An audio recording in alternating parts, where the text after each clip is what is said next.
El Consell Comarcal de Cerdanya va aprovar per unanimitat el pressupost de l'any 2014 en el ple celebrat aquest dilluns al vespre. Es tracta d'uns comptes força continuistes i similars als de l'any passat i superen per poc els 5 milions d'euros tant en despeses com en ingressos. Sí, el pressupost del Consell Comarcal de la Cerdanya, de qualsevol Consell Comarcal és fàcil de fer perquè com que acaba sent una administració que es basa sobretot en convenis amb altres administracions, amb diputacions, amb la pròpia Generalitat, convenis amb els ajuntaments, vol dir que la major part de quantitats o de xifres ja ens venen donades i per tant en aquest sentit és un pressupost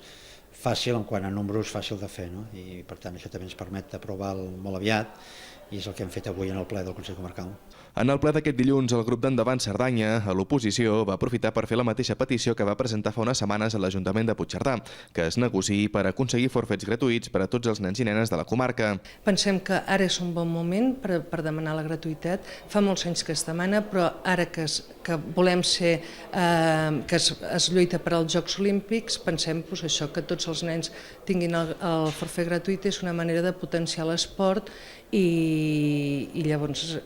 per això és ara el moment de fer aquesta negociació.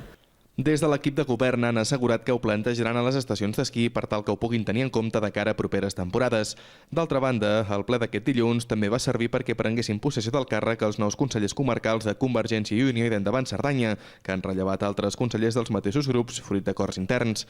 Per si ho han entrat Juli Boada, de Llívia, Miquel Pons de Riu i Jordi Rossell de Prats, i per Endavant Cerdanya s'ha incorporat Esteve Baquer de Fontanals.